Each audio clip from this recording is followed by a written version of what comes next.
নিঃশব্দ বা নিস্তব্ধতাটা জীবনে ভীষণ জরুরি। কাজ খুঁজতে গিয়ে যদি একটা মানুষও আমার খোঁজ করে, আমার মনে হয় যে সেটাই আমার পরিচয় হওয়া উচিত। একটা নতুন গান তৈরি করে না, ঠিক মনে হয় যেন কন্যাদায়গ্রস্ত পিতার মতন। সবসময় কাছের মানুষই তো তোমাকে সব থেকে বেশি আঘাতটা দেবে। সুতরাং খুব কম বন্ধু থাকা ভীষণ জরুরি। আপনারা সকালে থেকে শুরু করে রাত পর্যন্ত দেখবেন যে ফেসবুক খুললে ফিলিং সো ডিপ্রেসড, ফিলিং মানে বলে যে শব্দগুলো বলা হচ্ছে প্রত্যেকটাই ওই সেন্টেন্সের মধ্যে কোনো না কোনো কিছুতে তার ভাল লাগছে না, সেটা ক্রমাগত বলে যাচ্ছে। এবার তার নিচে তুমি দেখবে ঠিক এতটা কমেন্টস, তাদেরও ভাল লাগছে না। আমি বাংলা গান খাই, বাংলা গানে নিঃশ্বাস নিই, আমি এখনো পর্যন্ত কোনো চাকরি করিনি, আমি নন ফিল্মি বাংলা গান করে বহাল তবিয়াতে আছি। যে সৎপথে থাকে তার আর্থিক সমস্যা সব থেকে বেশি হওয়ার সম্ভাবনা বেশি। যে আমারই সমসাময়িক কাউকে স্বীকৃতি দেয়া হচ্ছে আর আমি পেছনে বসে আছি, সেই পথের মাঝে না অনেকগুলো মাথা রয়েছে, অনেকগুলো মুখ রয়েছে।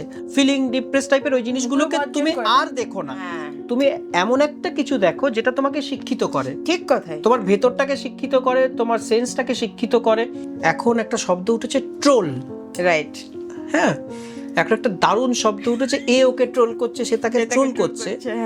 এখনো যদি আমার গান শুনুনই আমাদের করে যেতে হয়, আমরা যদি পরের জেনারেশন, হ্যাঁ, তাদেরকে যদি আমরা যদি তৈরি না করতে পারি, দায় তো আমাদের। যে জন্য আমি জুবিনের কথা বলছি, ওর সঙ্গে ছুটে যাওয়া, যে একটা অন্য কিছু পাওয়া। হ্যাঁ, আমার বাবা চলে যাচ্ছে, ওখান থেকে এসে সারা রাত গিটার বাজিয়ে আমাকে ভালো লাগা দিচ্ছে, তার পেছনে কোনো গান বাজনা নেই। মানে আমার বাড়িতে পৈতের সময় দেখেছি ভিক্টর ব্যানার্জি এসে খাচ্ছেন, দাদার পৈতের সময়ও, আমার পৈতের সময় অনুপ কুমার। একটু ডিপে ঢুকবো, আরেকটু জানতে চাইবো। এত বেশি জানতে চাইছো কেন? টুনাই কেন ব্যাচেলার? টুনাই এত দেখতে সুন্দর, এটা কি করে সম্ভব? হয়ে ওঠেনি। আমি বিয়ে করব না এরকম নয়, কালকেই শুনতে পারো বিয়ে করেছি। ও মাই গড! অনেক ঠেকে ঠেকে বোধটা হতে হতে কি হয়, চলার গতিটা কমতে থাকে। হ্যাঁ, তো এই ধাক্কা টাক্কাগুলো একটু কম খেলে হয়তো তাদের বোধের জায়গাগুলো আরো, বা হয়তো ধাক্কাই বোধ দিয়েছে, কি জানে।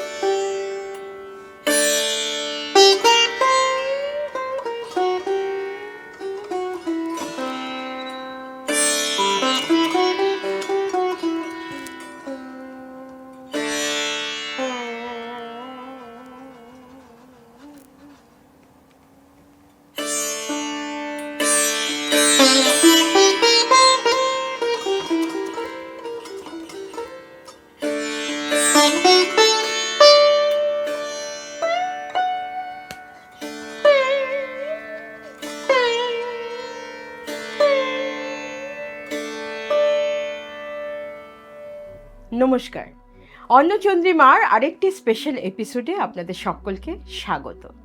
না, আমি তেমন কিছুই জানি না। আসলে এই জানি না বলার মধ্যে একটা ফ্রিডম রয়েছে, একটা ভার মুক্তি, একটা নিজেকে নিজে ঠিকঠাক উত্তর করার জায়গা রয়েছে। আমরা এই সব জানি সমাজে বড্ড বেশি নিজেদের জানানোর একটা ফাঁদে নিজেরাই পড়ে গেছি। আমরা এখন সবাই সব কিছু জানি, আমরা কিছু জানি না কথাটা বলতে আমাদের খুব লজ্জা। তবে আর কি, এতই যখন জানি, তাহলে আমরা মানুষটার অভিব্যক্তি, মানুষটার ভালো মন্দ, মানুষটা কি ভাবে, মানুষটার আনন্দ দুঃখ বেদনা, সেসব কিছু জানতে পারি কি না? সেসব কিছু জানার আমাদের কোনো ইচ্ছাও করে না, আমরা জানতে চাইও না। আমরা বাইরেটা দেখে সেই মানুষটাকে জাজ করে ফেলি। সে যাগে, আজকে অন্নচন্দ্রিমা যে আসছে, সে আমাদের খুব স্পেশাল একজন মানুষ। মিউজিক ইন্ডাস্ট্রিতে তার বহুদিনের পরিচিতি, তার অভিব্যক্তি, তার পার্সোনালিটি, অপূর্ব সুন্দর সুপুরুষ, সব কিছু মিলিয়ে সে মানুষটা আমার কাছে খুব স্পেশাল। আমরা আজকে শুনব দেবাশিস গাঙ্গুলির কথা, যাকে আমরা আদর করে ডাকি টুনাই। Welcome to অন্নচন্দ্রিমা। বহুদিনের পরিচয়, কবে থেকে পরিচিত সেটা মনেও পড়ে না। 2001-2 হবে বোধহয় নাকি? না, 1-2 না, তখন আমি কলকাতায় আসিনি, 7-8 হবে। ও মানে এখন আমরা যেখানে দাঁড়িয়ে আছি 1-2 আর 7-8 একই। এক ওই 4-5 বছরের আর কোনো এদিক ওদিক নেই না। কি মানে ওই বছরগুলো কাউন্টের মধ্যে না, মানে তুমি যদি 7ও ধরো তাহলে তো প্রায় বছর 20। হ্যাঁ হ্যাঁ, ভাবা যায় না একটা সম্পর্ক এত বছর। তুমি তখন প্রথম এসেছো? এসছি, রাইট, আমি প্রথম এসেছিলাম এবং প্রাইম মিউজিক থেকে আমাকে তোমার কাছে পাঠানো হয়েছিল। সে সময় তুমি যথেষ্ট মানে পপুলার, প্রতিষ্ঠিত, আমি নূতন, এবং আমি তোমার কাছে রেগুলারলি যেতাম, ভয়েস ট্রেনিং ক্লাস এসব করতাম, এবং তোমার সেই রানীকুঠির বাড়িতে কত কত দিন মানে আমার সেই রানীকুঠির বাড়িটা এখনো সেখানেই রয়েছে, সেখানেই রয়েছে। হ্যাঁ, আমারটা একটু একটু তোমারটা একটু চেঞ্জ হয়ে গেছে, কিন্তু আমার বাড়িটি সেখানেই রয়েছে। টুনাই দেবাশিস গাঙ্গুলি বা টুনাই দাকে যদি আমরা বলি, টুনাই হচ্ছে এমন একজন মানুষ যে একটু অন্য রকম, ভিড়ের মাঝে টুনাইকে একটু আলাদা করে দেখা যায়, এবং এই দেখা যাওয়াটা আমার কাছে খুব ইন্টারেস্টিং। তোমার কি মনে হয় যে তুমি যে আলাদা সেটা তুমি আইডেন্টিফাই করো, তুমি নিজেকে অ্যাকসেপ্ট করো সেটা? আমি তো সব ছেলে মেয়ে নিয়ে সবসময় থাকি, আমি কিসে আলাদা আমি বুঝতে পারি না সেটা। আমার কাছে আমি খুব আলাদা হওয়ার চেষ্টা করি বা আলাদা হওয়ার করি না, তবে নিঃসন্দেহে আমি যখন কাজ করি তখন আমার কাজের ক্ষেত্রে আমি চেষ্টা করি যে এই যে একটা কথা খুব হয় না যে একটু অন্যরকম করে করলাম, আসলে অন্যরকম না, একই রকম হয় সব কিছু, লোকে বলে অন্যরকম, তো অন্য রকমের জন্য একটা অন্য সাধনা দরকার, একটা অন্য পথ খোঁজা দরকার। তো কাজের ক্ষেত্রে যারা শুনেছেন সেই জায়গাটাকে আমি চেষ্টা করি মানে মেনটেন করার, যে যদি একটু আজকের অন্যরকমভাবে আমি একটু একটা কোনো কম্পোজিশন করতে পারি, সেই জায়গা থেকে অন্যরকম। আর বাকিটা তোমরা বলবে যে আমাকে কিরম দেখায়, আমি তো উল্টো দিকে দেখতে পাই না আমাকে কিরকম দেখায়। সুন্দর দেখতে একটা মানুষ, ওরে বাবা, সেটা তো একটা অন্য আসপেক্ট হয়ে গেল, ওটা নিয়ে আমি কি বলবো। আমি হ্যাঁ, এটা তোমার কিছু করার নেই, এটা বাই ডিফল্ট তোমার, তুমি সুন্দর হয়ে জন্ম নিয়েছো, সেটা তো অবভিয়াসলি। আমার যেটা বক্তব্য, আমার অন্যচন্দ্রিমাতে কোনো ফরম্যাট থাকে না, তুমি জানোই আমরা নিছক একদম বন্ধু হিসেবে আড্ডা দেওয়া, এবং যারা যারাই আসেন প্রত্যেকেই এই জন্যই আসেন যে আমাকে ছকের বাইরে গিয়ে কিছু বলা।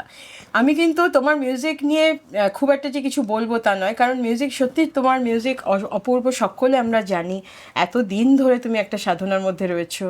এই যে তোমার যাপনটা সব কিছু মিলিয়ে যদি আমি বলি, মিউজিক, তোমার চলাফেরা, তোমার মানুষের সাথে মেশা, সব কিছুর মধ্যেই একটা পরিমিতি বোধ আছে, কোথায় পজ দিতে হয় সেটা তুমি খুব ভালো জানো। নিঃসন্দেহে নিঃশব্দ বা নিস্তব্ধতাটা জীবনে ভীষণ জরুরি। আমি আমার মানে ব্যক্তিগত জিনিসটাকে সার্বিকভাবে লোকের সামনে তুলে ধরতে পছন্দ করি না। দারুণ। তার কারণ হচ্ছে যে আমাদের যে কোনো কিছু যেটা মনে হয় যে ভীষণ একান্ত ব্যক্তিগত, সেইটা সকলে জানুক, এবং সেটা সহানুভূতির চোখে হোক বা আরে বাবা দাদা তুমি হেন তেন, এইগুলো কখনো পছন্দও হয় না, বা এতটা আমার মানে ব্যক্তিগত জীবনে কেউ প্রবেশ করুক আমি সেটা কেনই বা চাইবো। কিছু থাক না ব্যক্তিগত, সেটা হ্যাঁ সেটা থাক না, কিছু ব্যক্তিগত জিনিস থাকুক, সেই ব্যক্তিগতটাকে দেখানোর জায়গাটা আমি কখনোই সেরকম করি না। বা আমার কখনোই, ধরো তুমি যদি আমার চলার পথ দেখো, আমি যে খুব তুমি আমার ভীষণ ভালো বন্ধু, হ্যাঁ, তো সেই জন্য তুমি বলেছো আমি চলে এসেছি, কিন্তু আমি খুব বেশি যে স্বাচ্ছন্দ্য নিয়ে ক্যামেরার সামনে এসে বারবার করে আমি বসছি কথা বলছি, আমার শুধু মনে হয় যে আমার কাজগুলো দিয়ে লোকে আমাকে খুঁজে মানে আমাকেই যদি বারবার দেখাতে হয় তাহলে আমি তো কিছুই কাজ করিনি। কাজ খুঁজতে গিয়ে যদি একটা মানুষও আমার খোঁজ করে, আমার মনে হয় যে সেটাই আমার পরিচয় হওয়া উচিত। প্রত্যেকটা মানুষের আমার মনে হয় সেইভাবেই সাধনাটা করা উচিত, যেটা মানে যাকে খুঁজতে হবে না, যে অটোমেটিক্যালি চোখে পড়ে যাবে। মানে আমাকে খুঁজতে হচ্ছে বলে আমাকে বারবার ক্যামেরার সামনে আসতে হচ্ছে, বা আমাকে প্রত্যেক দিন একটা করে পোস্ট দিতে হচ্ছে, এই যে সোশ্যাল মিডিয়াতে অ্যালগরিদম যেভাবে যায় আর কি। তো আমরা তো সকলেই এখন ভীষণ রকমভাবে সোশ্যাল মিডিয়াতে ইনক্লাইন্ড। না, কিছুটা যদি তুমি না থাকো, মানে আমি কি কখনোই কিছু করি না? নিশ্চয়ই আমাকেও কিছু করতে হয়। তার কারণ হচ্ছে যে আমার ইচ্ছের জায়গাটা হচ্ছে যে আমার ক্রিয়েশনটা লোকে শুনুক, রাইট। এবার সেই শোনানোর জায়গাটা যেহেতু বিভিন্ন রকমের মাধ্যম যা যা রয়েছে, ইউটিউব থেকে শুরু করে সমস্ত কিছু, আমি যদি সেই জায়গায় আমার কাজটাকে এবং নিজেকে সামান্যতমও না নিয়ে আসি, তাহলে আমার কাজটা লোকের কাছে পৌঁছবে না। ঠিক একটা নতুন গান তৈরি করে না, ঠিক মনে হয় যেন কন্যাদায়গ্রস্ত পিতার মতন। একদম, মানে আমি ঠিকভাবে তাকে যদি বিয়ে না দিতে পারি, ঠিক জায়গায় যদি না পৌঁছাতে পারি, আমার শুধু তাকে জন্ম দিয়ে আমার দায়িত্ব পালনটা শেষ হলো না। ঠিক। তো সেটার জন্য আঁকড়ে ধরতে হয় যতটুকুনি ততটুকুনি। আমাকে যদি কেউ ফলো করে দেখবে যে তার বেশি অনেক কিছু ব্যক্তিগত জিনিস আমি একদম পছন্দ করি না, এবং যদি কেউ করে সেটা তার ব্যক্তিগত ব্যাপার। কিন্তু আমার মনে হয় যে আমি এখানে রাশ টানতে জানি। আমার কাজ বড় জোরে একটা দুটো ফটো, তাও যদি মনে হয় দেখে বা এটা দেয়া যেতে পারে, তবেই তুমি দাও, তাই তো? হ্যাঁ। কিন্তু এবার ব্যাপারটা হচ্ছে যে আমরা যারা তোমাকে চিনি বহুদিন ধরে, হয়তো ডেইলি তোমার সাথে আমার ইন্টারাকশন হয় না, বা ডেইলি আমরা মানে ফোনে কথা বলি না, কিন্তু বন্ধু আমার মনে হয় তেমনই মানুষ যাকে 1 বছর 5 বছর 10 বছর পরে কথা বললেও সেই জায়গা থেকেই শুরু হয় যে কেমন আছি বা কেমন আছো। আর একবারও মনে হয় না যে 5 বছর দেখা হয়নি বা 2 বছর দেখা হয়নি। এই যে বিষয়টা, আমার কাছে কিন্তু বন্ধুত্বর ডেফিনিশন সেটাই, যে বন্ধুকে আমাকে এক্সপ্লেন করতে হবে না যে আমি কোথায়, কি, কেন, কি বৃত্তান্ত। আমার কাছে বন্ধু মানে তেমনই যে এক বাক্যে যাকে সামনে দেখলি মনে হয় সে আমার বন্ধু। তুমি বন্ধুত্বটা তুমি কিভাবে দেখো? বন্ধুতে বিশ্বাস করো? তোমার বন্ধু আছে সেই অর্থে? আমি সাংঘাতিকভাবে বন্ধুত্বে বিশ্বাস করি। আচ্ছা। যে কোনো সম্পর্কের মধ্যে আমার মা হচ্ছে আমার one of my best friend. হ্যাঁ, মানে আমি কোনো সম্পর্কের মধ্যে বন্ধুত্বটাকে আমি ভীষণ রকমভাবে মানে প্যাশনেটলি আগলে রাখার আপ্রাণ চেষ্টা করি। হ্যাঁ, আমার কাছে এটা একটা সাংঘাতিক ইম্পর্টেন্ট জিনিস। যখন মনে হয় যে কোনো একটা জায়গায় আমার ততটা প্রয়োজন নেই, আমি আস্তে করে সরে আসি সেখান থেকে। তার কারণ হচ্ছে যে নিজেকে অপ্রয়োজনীয় আমার কিছু কিছু বন্ধুত্বের ক্ষেত্রে আমার মনে হয়েছে যে এবার আমার প্রয়োজন ফুরিয়েছে। আচ্ছা, ঠিক আছে, কখনো যদি কারোর প্রয়োজন হয় আমি তো রইলাম, কিন্তু নিজেকে অপ্রয়োজনীয় অবাঞ্ছিতভাবে আমি দীর্ঘদিন সেই বন্ধুত্বের কাছে রয়েছি। এক্ষেত্রে ব্যক্তি টুনাই যদি ধরো মনে হচ্ছে যে খুব আঘাত পাচ্ছে, মানে রেসপেক্টটা থাকছে না কোনো জায়গায়, তাহলে খুব নীরবে সরে আসা ভালো। কারণ আমি দেখেছি যে কোনো কিছু প্রয়োজনীয়তা হারালে যেটা পড়ে থাকে সেটা হচ্ছে অসম্মান। এটা দামি কথা। এটা এই জায়গাটায় না আসতে দিয়ে আমি তাকেও বারবার করে কথা বলে তাকেও অসম্মান করব না। আমি চাইবো না যে কেউ আমাকে অসম্মান করুক। আর বাকি পথ চলতি কেউ অসম্মান করলে সে তো আমাকে চেনে না, সে আমাকে তো একটা আলটপকা কথা বলে যাচ্ছে। হ্যাঁ, তার কারণ সবসময় কাছের মানুষই তো তোমাকে সব থেকে বেশি আঘাতটা দেবে। সুতরাং খুব কম বন্ধু থাকা ভীষণ জরুরি।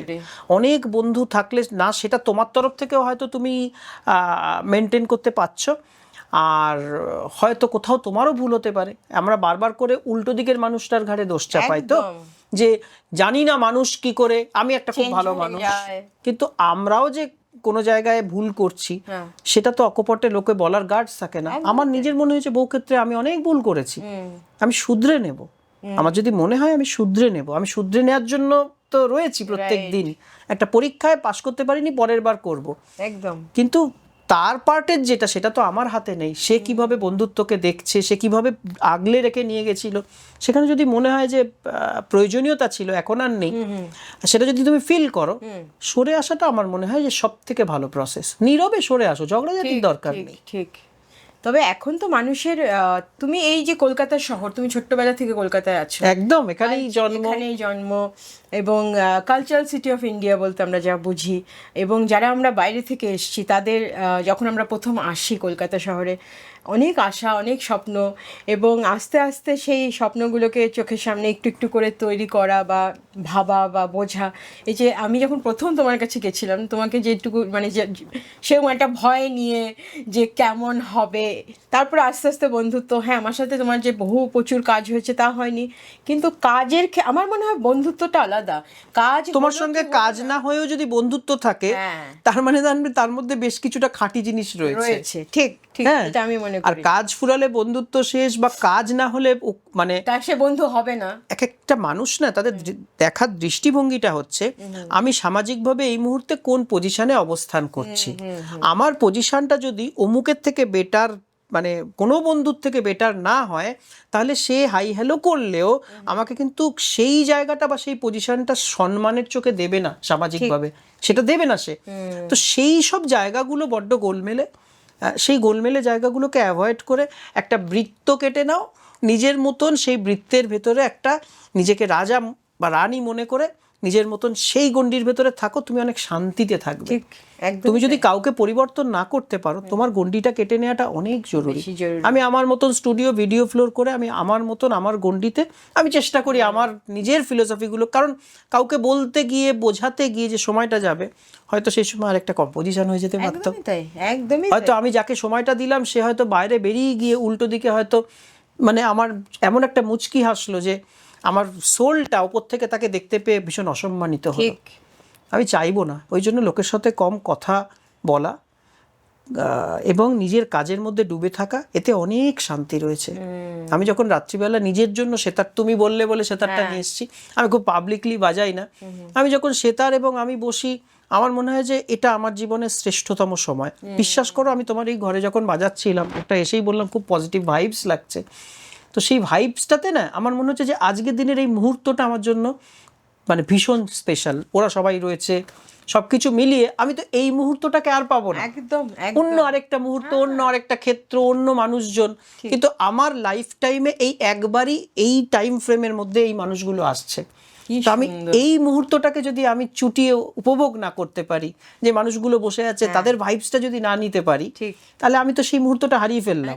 বাড়িতে গিয়ে বলবো জীবন অনেক সুন্দর, এই মুহূর্তে তুমি আমাকে ডেকেছো, আমি এসেছি, এত ভালো ভালো ঘটনা ঘটছে, গান গাইছি, সেতার বাজাচ্ছি, এর থেকে বেশি আর দুর্দান্ত কি আশা করে আমরা বেঁচে থাকছি? এখনটাই যদি এনজয় না করতে পারি। একদম ঠিক, এটা আমার ভীষণ ভালো লাগলো। এবং প্রত্যেকটা মানুষের আমার মনে হয় এভাবেই ভাবা উচিত। এই যে পজিটিভিটি, আমরা দিন দিন খুব নেগেটিভ হয়ে যাচ্ছে, আমরা দিন দিন আক্রমণাত্মক এবং এত বেশি নেগেটিভ, আমরা কোনো কিছু পজিটিভ ভাবতে ভুলেই গেছি। তুমি দেখবে মানে আমার ভীষণ আপত্তি রয়েছে, সেটা হচ্ছে যে মানে আপনারা সকালে থেকে শুরু করে রাত পর্যন্ত দেখবেন যে ফেসবুক খুললে ফিলিং সো ডিপ্রেসড, ফিলিং মানে বলে যে শব্দগুলো বলা হচ্ছে, প্রত্যেকটাই ওই সেন্টেন্সের মধ্যে কোনো না কোনো কিছুতে তার ভাল লাগছে না, সেটা ক্রমাগত বলে যাচ্ছে।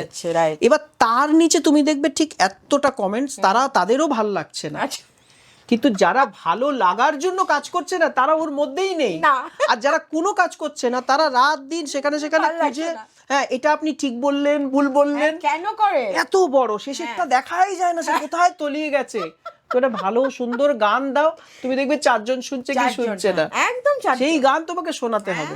আমি সেই ছোটবেলায় আমি শুনেছিলাম যে মানে মদের দোকানে লাইন দিয়ে লোকে কেনে আর দুধ বাড়িতে গিয়ে বেচতে হয়। ঠিক, তো সুতরাং নতুন একটা ভালো গান করলে আজও লোককে শোনানোর দায়িত্বটা নিতে হবে। ক্যাসেটের সময় সেরকম একটা ব্যাপার ছিল, এখন শোনাতে হবে। আর যারা এই মন্তব্য কি যে হয়ে গেল, বাংলা গানের কিছু হয় না, বাংলা গান শেষ হয়ে গেল, আমি কয়েকদিন আগে একটা এতে বলেছি যে তাদের অবসর নিয়ে নিলেই ভালো, যাদের মনে হয় বাংলা গান শেষ হয়ে গেছে।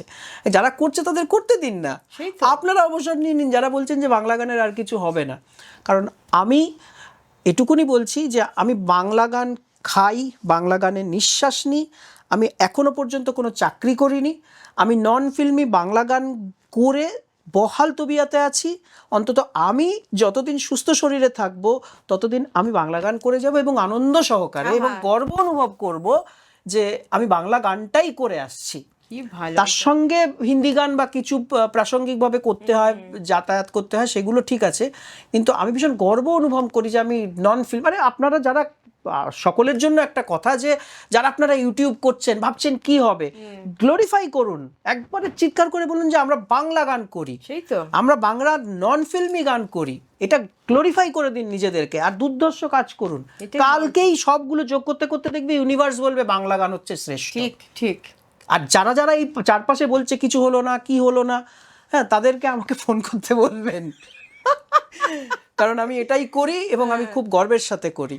আর এই যে মিউজিক ইন্ডাস্ট্রিতে বলে যে কোনো বন্ধু হয় না, এটা তুমি কিরকম চোখে? আমার হয়েছে, আমার তাপস বন্ধু, তবে যদিও মিউজিক ইন্ডাস্ট্রির বন্ধু বলবো না, তাপস আমার বাল্য বন্ধু। তাপস যদি শুনিস তাহলে জানবি, হ্যাঁ মানে হেন কথা নেই, আমাদের এখনো শেয়ার হয় না। আমি এই কয়েকদিন আগে একটা মিউজিক, সোলের মিউজিক একটা বাজিয়েছিলাম সেতারে, উনি চলে যাওয়ার পর। তখন তাপসের কথাটাই মনে হচ্ছিল যে ছোটবেলা থেকে আমাদের কত কত মুহূর্ত একসাথে রয়েছে, এবং আমাদের বন্ধুত্বের বয়স 45 বছর। তাপসদা এবং বাপিদা দুজনে আমরা ছোটবেলা থেকে একসাথে, একসাথে আমরা একই পাড়ার।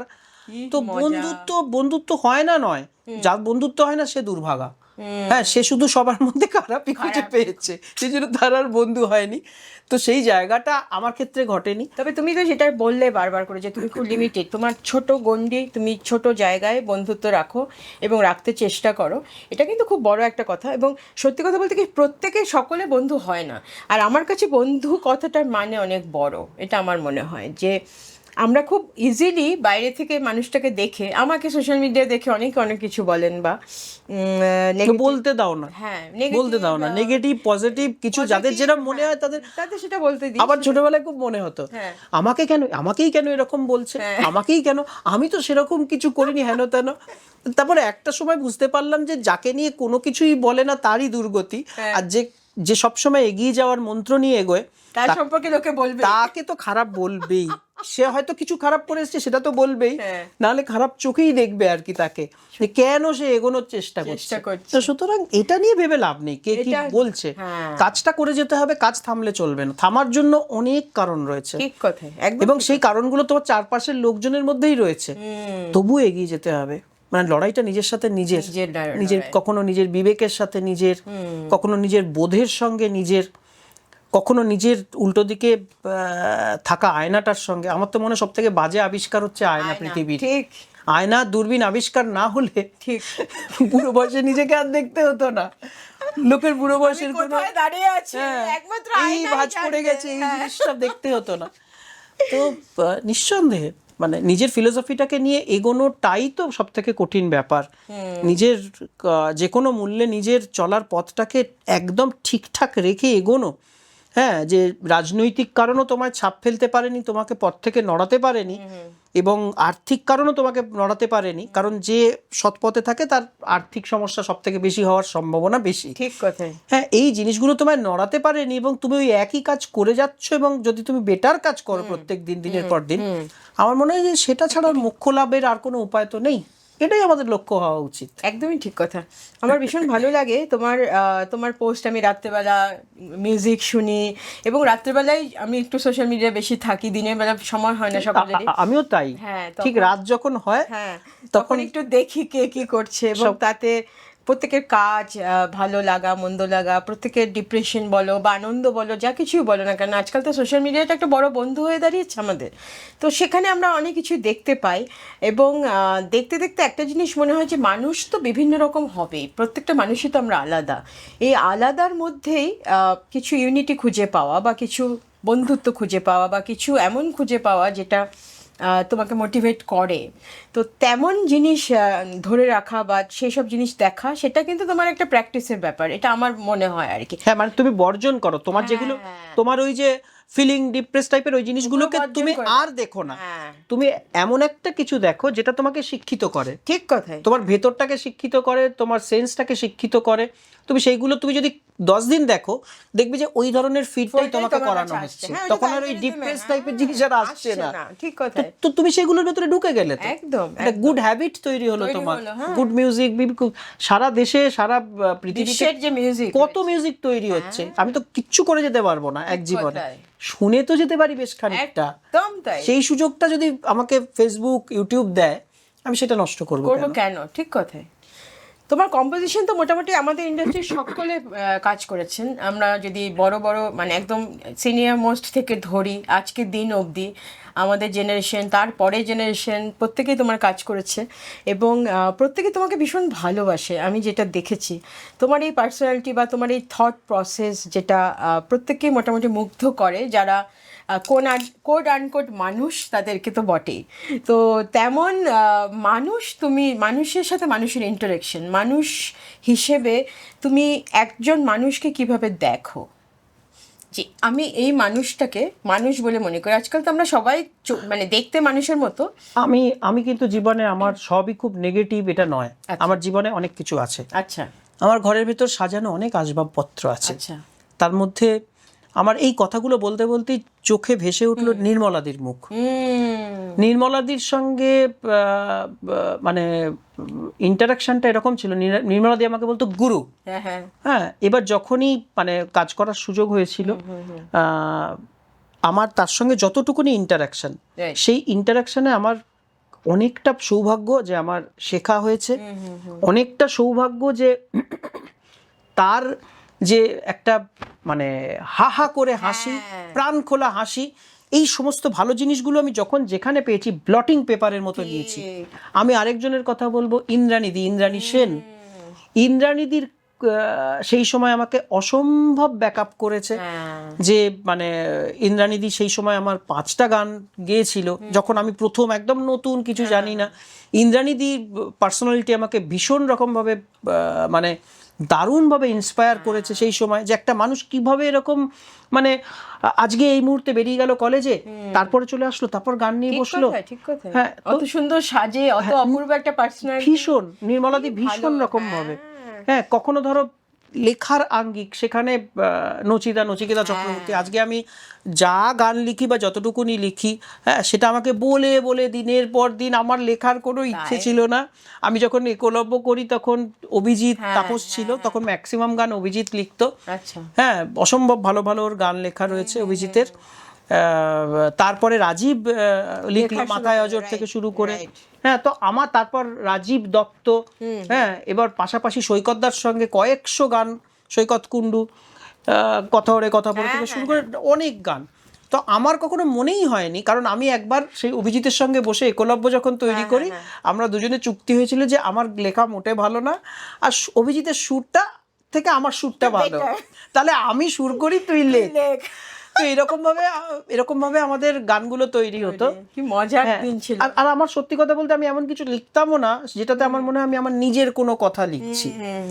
তো একটা সময় বাবা যখন চলে গেল, তখন আমি যখন লিখতে শুরু করলাম, তখন আমার মনে হলো যে আমি যা লিখছি সেই লেখাগুলো ঠিক আগের লেখার কোনো কন্টিনিউয়েশন নেই, এটা একটা অন্য কোনো মানুষ লিখছে। আচ্ছা। এবং সেই সময় বারবারই বলছি, নচিদা ভীষণ রকমভাবে, কিরে তুই কিছু লিখলি না। এবং এই মানুষটার আর একটা জায়গা বলবো, যে কি নতুন কি লিখলি, শোনা, আমার লেখা শোনা, সেগুলো কি, কোন লাইনগুলো কি ব্যাপার, সেগুলো শোনা। এটাতে কি হলো, আস্তে আস্তে এটা নারিশ করা শুরু হলো। তো আমি যখন যার কাছ থেকে পেয়েছি, সেটা আমার থেকে ছোট কেউ হতে পারে, আমার থেকে সমবয়সী হতে পারে। তাপস যেমন এক অর্থে আমার গুরু। তাপসের কাছে আমি নোটেশন লেখা শিখেছি। তাপস আমাকে হাতে ধরিয়ে শুরুতে নোটেশন কিভাবে লিখতে হয় সেটা তাপস শিখিয়েছে।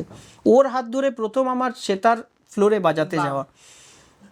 আর সার্বিকভাবে একটা কথা না বলে পাচ্ছি না, যদি খুব সার্বিক বলতে হয়, তাহলে একটা আদর্শহীনতায় ভুগেছি। সেই জন্য নিজেকে নিজের আইডল তৈরি করতে হয়েছে। তার কারণ খুব সার্বিকভাবে একটা মানুষ, যখন তাকে ভেবেছি মনে মনে যে এই মানুষটাই সেই মানুষটা, তখন দেখেছি বারবার কোথাও ধাক্কা হয়েছে। তো সেই পথে হাঁটতে হাঁটতে যখন মনে হয়েছে যে একটা মানুষ পাচ্ছি না, তখন নিজেকে নিজের আইডল করে নিজের মতো করে এগোতে হয়েছে। এটা বিশাল বড় একটা প্রসেস, একটা আদর্শহীনতায় বলতে পারো। টোটাল মানে আংশিকভাবে অনেককে অনেক রকম ভাবে পেয়েছি, কিন্তু সার্বিক হয়তো পাওয়া যায়ও না। আমারও তাই মনে হয়। হয়তো তুমি যেরকম ভাবে ভাবছো, তুমি কি করে ভাবছো যে আরেকটা মানুষ ঠিক তোমার ভাবনার মতন করেই এসে তোমার সামনে দাঁড়াবে, হতেও পারে না সেটা। কিন্তু আদর্শহীনতায় ভীষণ ভুগেছি। তো সেইটা একটা বলতে পারো আরো নিজেকে তৈরি করার তাগিদ হিসেবে রেখেছি, যে না আরো ভেতরে ঢুকি, কি আছে, কি ব্যাপার। ঠিক। আর আমি সবসময় পেছনের সারিতে বসে থাকতাম। তুমি অলওয়েজ পেছনে। তার কারণ হচ্ছে সমসাময়িক অনেককে স্বীকৃতির জায়গায় দেখেছি, নিজে স্বীকৃতিহীন হিসাবে একদম পেছনে বসে থেকে। তাতে ব্যাপারটা হয়েছে যে ওই স্বীকৃতিহীনতা থেকে মানুষ তো স্বীকৃতি দেয় না, অকৃতজ্ঞ হয়। ঠিক। হ্যাঁ, সেই লিস্ট আমার কাছে এত বড়, কিন্তু আমি সেটাকে সরিয়ে রাখছি, নেগেটিভ কথা বলবো না আজকের। তো ওখান থেকে যে পথটা দেখতে পাওয়া যায় যে আমারই সমসাময়িক কাউকে স্বীকৃতি দেয়া হচ্ছে আর আমি পেছনে বসে আছি, সেই পথের মাঝে না অনেকগুলো মাথা রয়েছে, অনেকগুলো মুখ রয়েছে, অনেকগুলো রিয়াকশন রয়েছে। দিনের পর দিন পেছনে থেকে এতগুলো মানুষের রিয়াকশন দেখতে দেখতে না আমি সেই মানুষের ফিলোসফির ভেতর ঢুকে গেছি। আজ গান বানাতে গেলে আমার মানুষের মুখগুলো মনে পড়ে, সারেগামা মনে পড়ে না। এটা বিশাল বড় এক্সপিরিয়েন্স, এবং সেটা একদিনে হয় না। টুনাই দেবাশিস গাঙ্গুলি একটা বড় নাম ইন্ডাস্ট্রিতে, আমরা বহু বছর থেকে চিনি, জানি, বুঝি, কিন্তু অনেক কিছু বুঝি না। পজিটিভিটি তো ডেফিনেটলি তোমার একটা বিশাল বড় মানে উইল পাওয়ার বলো বা তোমার বলো যাপন বলো, পজিটিভিটি তোমার মধ্যে রয়েছে। কিন্তু সোশ্যাল মিডিয়া মাঝে মাঝে যারা খুব কাছের মানুষ তোমার, আমার মতো, তারা অনেক সময় দেখে যে বেশ অনেক নেগেটিভ, মানে একটা দুঃখ, একটা কষ্ট, কোথাও বেদনা, এগুলো মাঝে মাঝে প্রকাশ পায়। তো আমরা এত পজিটিভিটির ভিড়ে আমরা কি সেগুলো একটু জানতে পারবো যে কোথায় তোমার কষ্ট, কোথায় দুঃখ, বা কোথায় না পাওয়া? আমরা তো প্রত্যেকেরই না পাওয়া থাকে, প্রচুর না। হ্যাঁ, তো সেই জায়গাটা একটু জানতে চাইবো যে কিভাবে তুমি সেটাকে তুমি ডিল করো। আমরা না পাওয়াটাকে তো একটা প্রসেসের মধ্যে আমাদেরকে যাপনও করে ঠিক করতে হয়, মেন্টালি বলো, সব কিছু বলো। তো সেই জিনিসটা একটু জানার ইচ্ছে রয়েছে আমার। এখন একটা, আমি শব্দটা আগে জানতাম না, এখন একটা শব্দ উঠেছে ট্রোল। রাইট। হ্যাঁ, একটা দারুণ শব্দ উঠেছে, এ ওকে ট্রোল করছে, সে তাকে ট্রোল করছে। হ্যাঁ, তুমি যতই পজিটিভ এগো, একটা মানে এটা না একটা জিনের অবক্ষয় তৈরি হয়েছে। তুমি যত কিছুদিন আগে আমি একটা শ্রদ্ধাঞ্জলি করেছি বন্ধু জুবিনের, ও চলে যাওয়ার পর আমাদের মানে 16 বছরের বন্ধুত্ব ছিল আমাদের দুজনের। তো প্রচণ্ড ভেঙে পড়ি, প্রচণ্ড ভেঙে পড়ি, এবং তারপর আমার মনে হয় যে এই মানুষটার, আমার ভেতর থেকে মনে হয়েছে এই মানুষটার শ্রদ্ধাঞ্জলি করা জরুরি, এবং ওর অনেক সংখ্যক গান আমার কাছে রয়েছে, সেগুলো প্রকাশ করা দরকার। এবার খুব দুর্ভাগ্যজনক বিষয় যেটা, সেটা হচ্ছে যে সমস্ত মিডিয়া যখন কভার করলো বা বেরোলো, তাতে লোকে পজিটিভ কিচ্ছু না দেখতে পেয়ে, মানে অনেক ধরে নিচ্ছি 70 ভাগ এটা, কিন্তু আমাদের তো একটা অদ্ভুত ব্যাপার আছে যে কেউ একজন খারাপ লিখলে চোখটা সেদিকে যায়, চলে যায়। ঠিক। তো এই গানগুলো এখন কেন বেরোচ্ছে, তার মানে কি আর্থিক, তারা জানেই না যে সমস্ত গান আমি মানে অলরেডি তার পরিবারের সঙ্গে দেখা করে, হ্যাঁ, এই এই এই এই মানে এটাও আমি সকলকে বলতে চাই যে যে তার যে ট্রাস্ট রয়েছে, আমরা চেয়েছি, আমি এবং আমার বন্ধু জুলফিকার রাসেল, যে এখান থেকে যদি সত্যি কোনো আর্থিক কোনো মানে সাবজেক্ট হয়, সেটা ওই ট্রাস্টে যাবে। কিন্তু লোকে তার শ্রদ্ধাঞ্জলির অনুষ্ঠান এবং গানগুলো ছাড়াও বাকি এমন অ্যাঙ্গেল বের করে এবং আক্রমণাত্মক হয়ে যে এইটা একটা ট্রোলের সাবজেক্ট পাওয়া গেছে। কিভাবে সম্ভব এটা? হ্যাঁ, এটা কি হচ্ছে, একটা জিনটা না দীর্ঘদিন একটা কোনো জিনিসকে নেগেটিভ দেখতে দেখতে, নেগেটিভ করতে করতে আস্তে আস্তে আস্তে আস্তে আস্তে ওইটা চর্চার মধ্যে চলে এসছে। তারা কাজকর্ম ছেড়ে দিয়ে, এইটা হচ্ছে আমার এই মুহূর্তে এত বেশি আক্রমণাত্মক মানুষ আরেকটা মানুষকে নিয়ে। খারাপ তো কোনো মানুষের আচরণ তোমার খারাপ লাগবে, কারুর ভালো লাগবে, তোমার কিছু খারাপ লাগবে, হ্যাঁ, তোমার কোনো জিনিস হয়তো কারুর ভালো লাগবে না। আমি তোমার এখানে ইন্টারভিউ দিচ্ছি, অনেক কথা অনেকের হয়তো ভালো লাগবে না, ঠিক কথা। হ্যাঁ, সেটা তার ব্যক্তিগত ব্যাপার, কিন্তু সেইটার জায়গাটা এত আক্রমণাত্মক হয়ে গেছে, মানুষ কাজ ছেড়ে ওই ট্রোল করাটাকেই তার কাজ। আমি জানি না ট্রোল করলে কি টাকা পয়সা পাওয়া যায়, জানি না, হয়তো হবে। ইয়াং একটা গোষ্ঠী তৈরি হয়েছে, মানে সকাল থেকে ট্রোলিং গোষ্ঠী। হ্যাঁ, এটা সকাল থেকে রাত অবধি ওদের একটাই কাজ। হ্যাঁ, মানে কোথায় নেগেটিভ কথা বলবে, কার পেছনে লাগবে, কতটা বাজে কথা বলা যেতে পারে, সেটা একটা কম্পিটিশন হয়। হ্যাঁ, এবং সেটাতে ওই বললাম যেটা কিছুক্ষণ আগে, থরে থরে সাজানো, এই জায়গাটা থেকে মানুষ যদি নিজে কাজের জায়গায় না ফিরতে পারে, এটা তাহলে একটা সামাজিক অবক্ষয়। এটা শুধু গান বাজনা বলে নয়, এটা সমস্ত জায়গায় যে তোমার, আমরা ছোটবেলায় শেখানো হতো যে খারাপ লাগলে ঠিক আছে বলো না, ভালো লাগলে বলো, খারাপ লাগলে ঠিক আছে। আমার কোনো গানে সবাইকে মন্তব্য করতে হবে সেটা নয়, যারা করে না বুঝেছি হয়তো ততটা ভালো লাগাতে পারেনি, কিন্তু টিপ করে করে কিছু মানুষের সবসময় ওই মানে ওঁত পেতে বসে থাকার মতন, যে এই বেরোলেই হরিণটা বাঘের মতন ঝপ করে খাবো, এই একটা পোস্ট হয়েছে, নে দে ভালো করে একটা কিছু না কিছু জায়গা থেকে ওটাকে নেগেটিভ অ্যাঙ্গেলে করা, তো খুব প্যাথেটিক। এইটা হচ্ছে জিনের XY ক্রোমোজোমের মধ্যে কিছুটা বিবর্তন হচ্ছে, এটা নিয়ে হয়তো পরে স্টাডি হবে যে এখন মানে এই জায়গাটা যতদিন না পর্যন্ত ঠিকঠাক হচ্ছে ততদিন পর্যন্ত এটা আরো সাংঘাতিক জায়গায় যাবে। আমি রিসেন্টলি একটা ইন্টারভিউ, আমি খুব ইন্টারভিউ দেখি প্রত্যেকে, ঠিক আছে, রিসেন্টলি একটা ইন্টারভিউ দেখছেন, সেখানে ইন্টারভিউ মানে একটা কথা শেয়ার করেছেন mister Amitabh Bachchan, the great. তো এবার অমিতাভজি বলছেন যে এআই চলে এসছে, এআইতে সব কিছুই সুন্দর হয়ে যাচ্ছে, আমার স্কিনের চামড়া সব টাইট হয়ে যাচ্ছে এআইতে ছবি দেখে, আমি নিজে আপ্লুত। সব কিছু বললেন যে সব কিছু এআই করে দিচ্ছে, আমাদের কিছুই করতে হচ্ছে না, চ্যাটজিপিটিতে দিয়ে দাও, তোমার টপিক বেরিয়ে যাচ্ছে। কিন্তু এন্ড অফ দ্য ডে আমরা কি নিঃশ্বাস নিচ্ছি?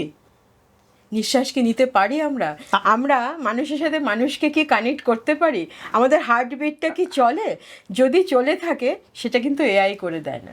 এই যে বিষয়টা বললো, এত অপূর্ব লাগলো। সত্যিই তো মানুষ তো মানে মানুষের সাথে থাকবে, মানুষ তো সঙ্গবদ্ধ জীব, মানুষ তো মানুষের সাথে থাকবে, জানাই কথা। খুব বেশি না কোনো একটা জিনিসকে, আমার আমার আমার জীবনের এক্সপিরিয়েন্সই বলছি, আড্ডাই মারছি, একটা ঘটনাকে বা একটা সম্পর্ককে না খুব বেশি কাটাছেঁড়া, খুব বেশি মানে এ কেন করলো সেটা কেন করলো এত ভাবনা চিন্তা না এনে আমার সবার আগে যদি ভাবি যে দোষটা আমারও ছিল, সমস্যাটা আমার ভেতরেও রয়েছে। আমি বহুবার দেখবে আমি এটা লিখেছি, আমি সেই মানুষ যে মানুষ কি করে ভুলে যায়, তাহলে আমি সকলকে ভুলে যাই। মানুষ কি করে এটা করতে পারে? আমার ভেতরে একটাই খারাপ জিনিস জানি, আমি চিৎকার চেঁচামেচি করে বলে ফেলি, না তোমার আরো খারাপ আছে। কিন্তু কোনো মানুষ তো বলতে পারে না আমার একটাই খারাপ রোগ, আমি চিটিং বাজ, এটা তো বলতে পারছে না সে। হ্যাঁ, তো আরে সেই মানুষটা তাহলে কোথায়, যাকে নিয়ে সবাই বলা হচ্ছে? তো আমি সেটা পরের লেখাটাও কখনো দেখবে যে আমি সেই মানুষ আর কি, যে মানুষটা বিভিন্ন রকম ভাবে ওই যে অ্যাক্টিভিটিস গুলো যাকে নিয়ে লোক বলে সেটাই আমি সে আমাকেই বলেন আপনি, বুঝতে পেরেছো? ওই মানুষটার খুঁজে সবাই ভালো মানুষ, আসলে দোষটা আমাদের ভেতরে, আমাদের ভেতরে যা যা দোষ রয়েছে সেগুলো যতক্ষণ না রেকটিফাই হচ্ছে তখন ওই বলবে, লিখবে, হ্যাঁ, আর তারই মধ্যে গান শোনাতে হবে। চেষ্টা তো নেই, না রেকটিফাই তুমি করতে পারবে না, রেকটিফাই করতে পারবে না, তার কারণ হচ্ছে এটা ইনজেক্ট করা হয়েছে। একটা সময় ফেসবুক ইনজেক্ট করা হয়েছে, এখন ফেসবুকেই মানুষ ঢুকে পড়েছে। ঠিক বুঝতে পেরেছো তো?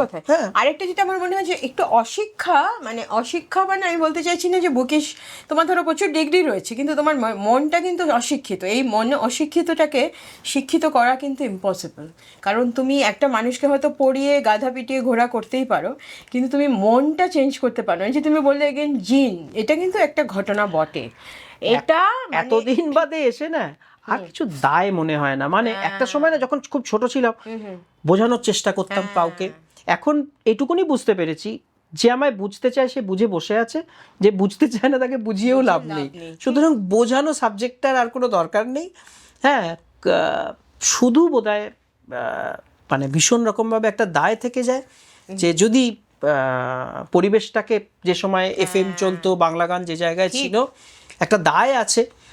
কিছু লোক আমাকে ভালোবেসে আমার গান বাজনা শোনে, তাদের প্রতি আমার দায় আছে যে গানটাকে যদি সেই জায়গায় আবার করতে পারি, এবং সেটার জন্য আমি সব সময় নতুন সিঙ্গার, নতুন কম্পোজার, নতুন লিরিসিস্ট, তুমি আমার ইনস্টিটিউট সমর্পণে গেলে দেখবে এখনো তুমি যদি এখনই যাও এখনই দেখবে যে কেউ নতুন কম্পোজিশন করছে, হ্যাঁ, কেউ সিঙ্গার তৈরি হচ্ছে সেটা গাইবে বলে, একজন কেউ লিখছে, কি সুন্দর। হ্যাঁ, তো এই যে একটা নতুন গানের সকলে মিলে, বাট মিউজিক তো সকলে একত্রিত হয়ে থাকার। হ্যাঁ, এবার আমি সেদিন খুব দারুণভাবে আমার একটা চায়ের কাপ রেখে আমি তাপসকে বলি যে আমরা ব্যালকনিতে বসে দেখবো যে কোনো একটা জায়গায় আবার একটা জয় সরকার কি ইন্দ্রদীপ কি টুনাই দেবাশিস গাঙ্গুলি একটা করে সমাজ আবার চলে এসছে, আবার একটা নতুন কোনো সিঙ্গার এসছে, আবার একটা নতুন লিরিসিস্ট, আরেকজন সৈকত কুণ্ডু, আরেকজন কেউ বিভিন্ন জায়গায় লিখছে, এবং আমরা দূর থেকে দেখছি যে তারা ওইটাকে নিয়ে এগোচ্ছে। কি ভালো লাগবে বলো তো? এইটা যদি দেখতে না পাই, এখনো যদি আমার গান শুনুনই আমাদের করে যেতে হয়, আমরা যদি পরের জেনারেশন, হ্যাঁ, তাদেরকে যদি আমরা যদি তৈরি না করতে পারি, দায় তো আমাদের। ঠিক, দায় তো আমাদের। যে তুমি যেভাবে ভাবছো সেভাবে তো কেউ ভাবে না। সেই ভাবনাটা তোমার এই জন্য আমি আমার যেরকম ভাবনা ইচ্ছা হয় আমি সেরকম ভাবি। ঠিক করো। আমি আমি আমি মানে ওই জন্য আমার ভাবনাটা ডেফিনেটলি কিছুটা হলেও আলাদা, কারণ আমি ওতে বিশ্বাসী নই যে নতুন জেনারেশন না আসলেও, তাদের না হলেও ও গান বাজনা তো হয়ে যাচ্ছে কোনো মতে, হয়ে না। আমি যেটা করে এসেছি আমি তার পরের জেনারেশনকে দেখতে চাই যে তারা ওটাকে ভালোবেসে করছে, না হলে এটা আমার হেরে যাওয়া।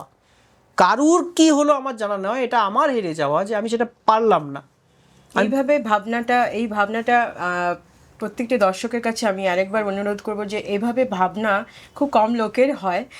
তার মধ্যে টুনাই দেবাশিস ডেফিনেটলি একদমই আলাদা একজন মানুষ, বারবারই সেটা বলছিলাম। আর অন্নচন্দ্রিমা মানেই একটু অন্য রকম খোঁজ, সেটা তো এতদিনে সকলে জেনেই গেছে। তোমার এখানে এসে অন্যরকম কথাও বলছি, হ্যাঁ কোনো ইন্টারভিউতে এইরকম নয় না, বা কোনো যাই বলো, যেটাই বলো, এটা আড্ডাই বলো, একটা সাংঘাতিক ভালো আড্ডা, তাতে এরকম ধরনের প্রসঙ্গ, এরকম ধরনের কথাবার্তা বলার জায়গাই থাকে না। ঠিক কথা। তো সেটা এটা তো এটা অন্যরকম তো বটেই। প্রত্যেকে এসে বলে যে এই যে ফরম্যাট একটা তৈরি করে রাখে, সেই একই কথা বলে যেতে হয়, আমি ভীষণ ভয় পাই, শোন আমি না যাবো না। তারপরে যখন এসে বলছে একদম আলাদা হলো, এটা আমার খুব ভালো লাগে। আমিও সকলকে বলতে চাই, আমি চন্দ্রিমার এখানে আসার পর আমি একটা যেভাবে ও সাজিয়েছে জিনিসটাকে, যেভাবে করছে, তুমি পাশে আছো বলে গ্যাস খাওয়াচ্ছি না, আমার সেটা নেই আমার, তুমি জানো ঠোঁটকাটা মানুষ বলে দিই, অপ্রিয় মানুষ অনেকের কাছে, তার জন্য। কিন্তু এটা এটা এটা যে কতটা জরুরি, হ্যাঁ, এটা আমি আসার পর বুঝতে পারলাম।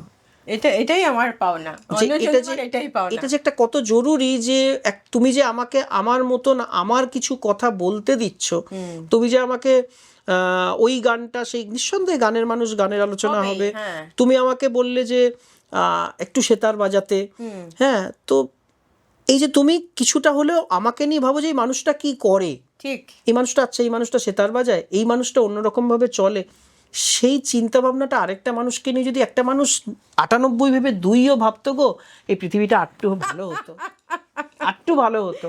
বড্ড 100 নিজেকে নিয়ে আমি আমি আমি করতে করতেই শেষ হয়ে যাচ্ছে তারা। আর সব মানুষকে আমার আজকাল একরকম মনে হয়। ঠিক, এটা কিন্তু ঘটনা। কে কারুর নিজেকে বিক্রি করার টেকনিকটা এক রকম, কিন্তু আমার কিন্তু কেউ খুব মহানুভবতা পোষণ করে, কেউ রাগ পোষণ করে, কেউ বিভিন্ন রকম। সব মানুষের মুখগুলোকে কেন জানি না, যত দিন যাচ্ছে, বোধহয় বয়স হয়ে যাচ্ছে সেই জন্য একরকম মনে হয়। একটা যদি কারোর মধ্যে একটু অন্য কিছু পাই না, আমি যে জন্য আমি জুবিনের কথা বলছি, ওর সঙ্গে ছুটে যাওয়া, যে একটা অন্য কিছু পাওয়া। হ্যাঁ, আমার বাবা চলে যাচ্ছে, ওখান থেকে এসে সারা রাত গিটার বাজিয়ে আমাকে ভালো লাগা দিচ্ছে, তার পেছনে কোনো গান বাজনা নেই। তো একটা অন্য মানুষ পেলেন আমি পা জড়িয়ে ধরতে পারি যে আমি একটু অন্য কিছুর সন্ধান পেয়েছি। আমি খুব খুঁজে বেড়াই এই জায়গায়, আমার একটা ভীষণ ফাঁকা জিনিস রয়েছে, যে মানুষের মুখগুলো ভীষণ একরকম হয়ে যাচ্ছে, সব চাওয়া পাওয়া এক, সব খ্যাতির লোভ এক। একটু যদি অন্যরকম কিছু পেতাম, একদম পায়ে পড়ে যাব, আমার থেকে ছোটও হোক, যে হ্যাঁ একটা সত্যি অন্যরকম কোনো মানুষ, তার সন্ধান পেয়েছি। গুণী লোক তো অনেক দেখা হয়ে গেছে, একটা মানুষ দেখে যেতে চাই সেই রকম, বুঝলে না? খোঁজি অন্নচন্দ্রিমা। তুমি তো জানোই অন্নচন্দ্রিমার আরেকটা বিশাল আকর্ষণ হচ্ছে খাওয়া দাওয়া। আমরা একটু খাওয়া দাওয়া, এবং আমি আজকের দিনে দাঁড়িয়েও বিশ্বাস করি যে মানুষকে একটু হাতে রান্না করে নিজে বেড়ে খাওয়ানো, এটার মধ্যে আমার কাছে আমার মনে হয় যেন আমি খুব হার্ট কানেক্ট করতে পারি। আমার তো আজকে আসার পেছনে ওটাও একটা উদ্দেশ্য, যে বেশ ভালো মন্দ খাওয়া দাওয়া এটা হবে। তুমি যখনই বলেছো যে এরকম একটা কিছু আছে, না আজকের ডেটটা তো মিস করা যাবে না, এটা একটা লোভী মানুষ, চলে এসেছি একদম। তাহলে আজকে আমরা একটা কফি ব্রেকে যাই। দাঁড়াও, কফি ব্রেকে যাওয়ার আগে একটা আমাদের ওই একটা গান, সবকিছু দুজনে মিলে একটা কিছু হয়ে যাক। একদম একদম, আগে সেটা করে তারপর আমরা কফি খাবো। একদম।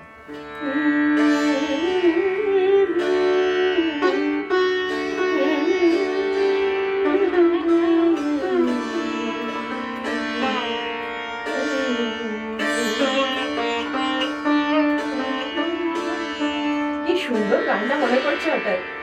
একদম।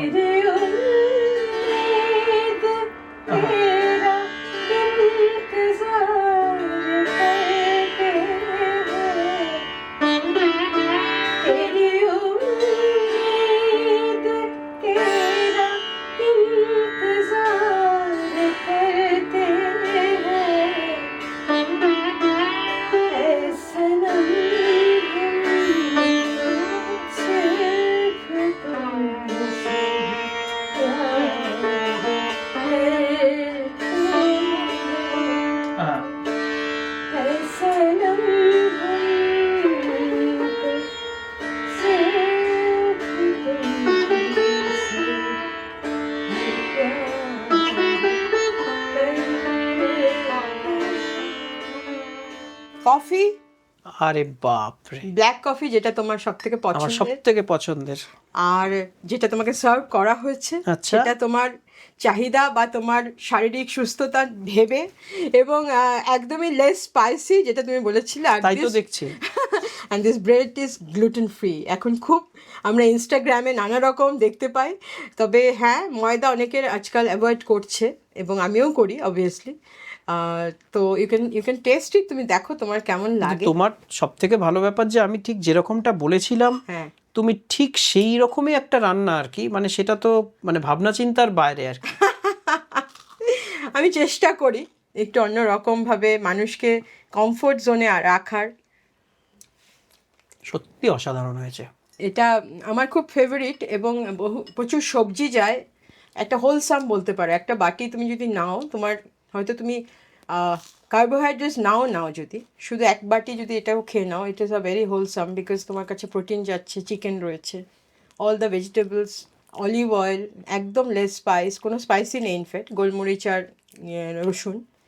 তো it is very good for health. তুমি এটা ডেইলি বেসিসেও খেতে পারো। এবার তার সাথে সাথে মানে স্বাদেও অসাধারণ আর কি। মানে শুধু সেটা, তবে একটা জিনিস বলতে পারি, সেটা হচ্ছে তোমার চিকেন স্টিউ, মানে যে কোনো স্টিউ বানানো ইজ অ্যান আর্ট, কারণ যেহেতু এত কম মশলাপাতি যায়, সেটা টেস্টি করাটা কিন্তু খুব ডিফিকাল্ট। তারপরে সবজিটা কতটা গলবে, কতটা ঠিক থাকবে, অনেক সময় দেখবে তুমি যেই প্রেশার দিচ্ছ সবজিটা একটু গলে যাচ্ছে, তখন আর সেটা খেতে ভালো লাগবে না। আমি রান্নায় একদম কাঁচা। আচ্ছা, কিন্তু তুমি খেতে তো খুব ভালোবাসো। খেতে ভীষণ ভালোবাসি। হ্যাঁ। মানে আমার যারা বন্ধু রয়েছে, হ্যাঁ, যারা ছাত্রছাত্রী রয়েছে, তারা সবসময় ভালো ভালো রান্না করে খাওয়ায়। খাওয়ায়। এবং আমার বাড়িতে মঙ্গলাদি রয়েছে, মঙ্গলাদি অসাধারণ রান্না করে। ফলে মা এক সময় ভীষণ ভালো রান্না করতো। মায়ের রান্না ভালো খারাপ হয় না, মায়ের রান্নার ভালো খারাপ হয় না। আর যত রকমের মঙ্গলাদি যে রান্না একবার খেয়ে নেবে, Right. ঠিক সেই রকম একটা রান্না মঙ্গলাদি মানে জিভে পড়লে সেটা করে ফেলতে পারে। বিউটিফুল। ছোটবেলা থেকে বিশাল বড় আর্ট। হ্যাঁ, এটা একটা ভীষণ আর্ট। তো ছোটবেলা থেকেই বাড়িতে দেখেছি যে এটা একটা আর্ট। আর তার উপর আমার বিভিন্ন রকম চাহিদা মেটানো, এই খেতে ইচ্ছে করছে, ওই খেতে ইচ্ছে করছে। তো ছোটবেলা থেকে আমার বন্ধু বান্ধবরা যারা আসে তারাও মঙ্গলাদিকে চেনে। ইভেন ও মঙ্গলাদির রান্না উত্তম কুমার পর্যন্ত খেয়েছেন আর কি। দারুণ, এই গল্পটা একটু শুনি। কিছুই না, বাবার বন্ধু ছিলেন। আচ্ছা, খুব ছোটবেলায় ওনাকে একবার দেখেছি। তো যখন NT1-এ শুটিং হচ্ছে, বাবা এসে বললো আজকের মঙ্গলা রান্না কর, দই মাছ উত্তমদা খুব পছন্দ করে। ও মাই গড, তা ওনার তো এখন তাহলে অনেক বয়স, মানে মঙ্গলা দিয়ে। মঙ্গলাদি 70 আপ, 71-2 এরকম কিছু হবে।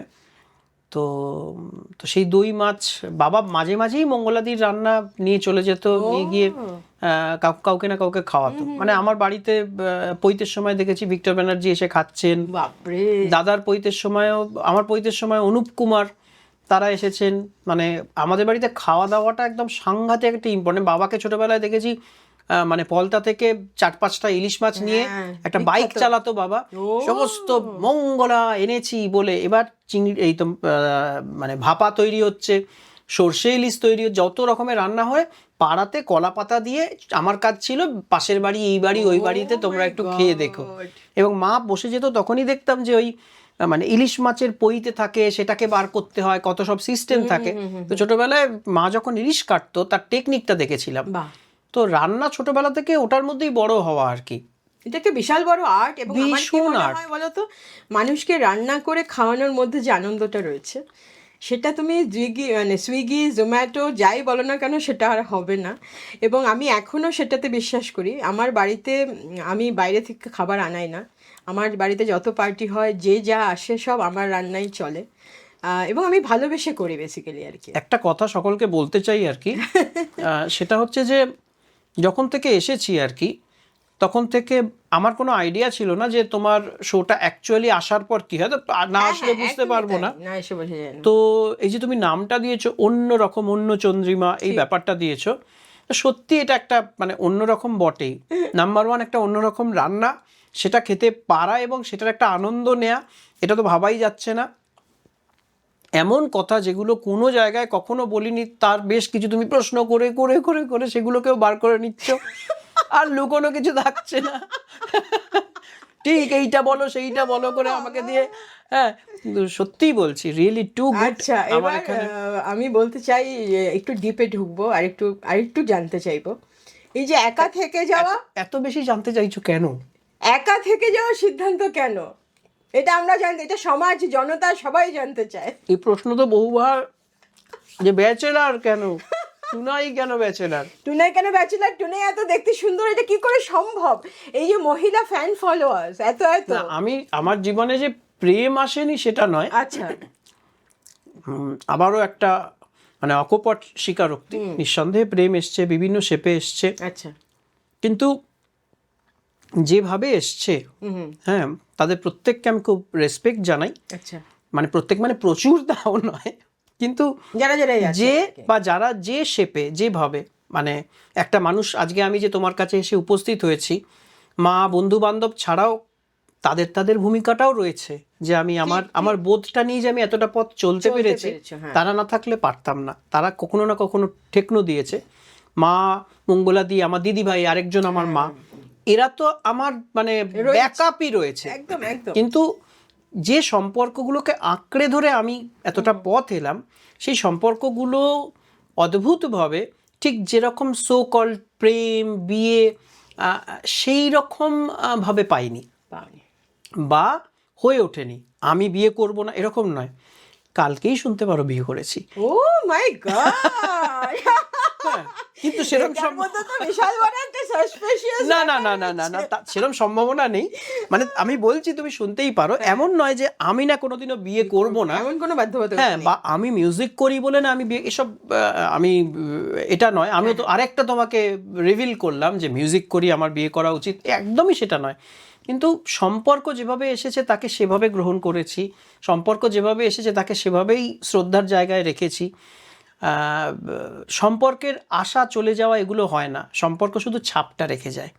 সেই ছাপগুলোকে আমি আজও গুনি, কিন্তু রাত্রিবেলা 1 2, হয়তো সে জানে না যে তাকে, আমরা কিন্তু এগুলো স্বীকার করতে জানি না যে কোন সময় কাকে আমার ভালো লেগে গেছিল, সে জানে না।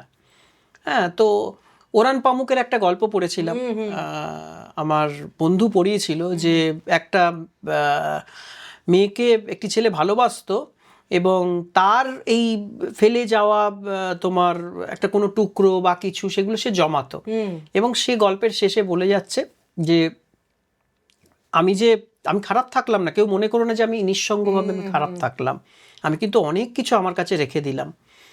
তো এই গল্পগুলো পড়ার পর মনে হয়েছে যে জীবনের একই রকম, এই অন্যরকম চন্দ্রিমা যেমন হতে পারে, তেমন অন্যরকম জীবন কেন হবে না বলো? ঠিক। সবার জীবন কি একই রকম হতেই হবে? মানে তুমি যদি ফেলে দিই আসলে, হ্যাঁ, তুমি যদি দেখতে, আমার যদি সেরকম হওয়ার থাকতো তাহলে নিশ্চয়ই হতো, রাইট। আর আমার সেরকম হওয়ার যদি আগামী দিনেও থাকে, কিছু না কিছু ভাবে ফোন করে বল না, শোনো ব্যাপারটা কিন্তু ঘটে গেছে, আর না হওয়ার থাকলে কোনোদিনও হবে না। কিন্তু আমি খুব জোর করে, আমি এটা কখনো চাইবো না যে জোর আমি এরপরে জীবনে যখন আমার সে মানুষগুলো থাকবে না, নিঃসঙ্গ জীবনে আমি এখনই কিছু একটা বিয়ে করি, আমি ওই এলিমেন্টটা নয় বুঝতে পেরেছি। মানে সেইভাবে যে আমি একটা বিয়ে করব বা সেটা, এটা বোধহয় কোনোদিনও হবে না। কিন্তু যদি সেরকম কোনো একটা ফিল করি আমি, যে সেই মানুষটা এবং আমি দুজনেই খুব রাজি যে আমরা দুজনে একই সাথে থাকতে পারবো, যতটুকুনি পথ আমার রয়েছে তার রয়েছে, তাহলে কেন নয় আর কি, নিঃসন্দেহে।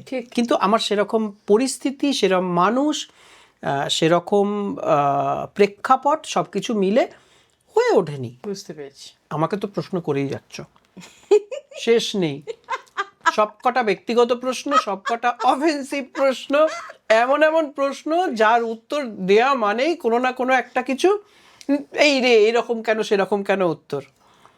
তো আমাকে তুমি বলো যে, জানি না তোমাকে এরকম প্রশ্ন করেছে কিনা বন্ধুর জায়গা থেকে, তুমি এই মুহূর্তে এই যে একটা শো করছো, সকলকে ডাকছো, করছো, ভালো লাগা রয়েছে সব কিছু, কিন্তু এইটার ভাবনা চিন্তাটা কি করে এলো? আর তোমার এখানে এসে যেটা দেখতে পেলাম, আপনারা যারা জানেন না, অবিশ্বাস্য, ও যেভাবে ডেকোরেট করেছে, তাতে যেভাবে ওর কালেকশন যেগুলো রয়েছে, সেগুলো আমি তো বলবো যে মানে যারা জানেন না তাদের একবার এসে দেখে যাওয়া উচিত।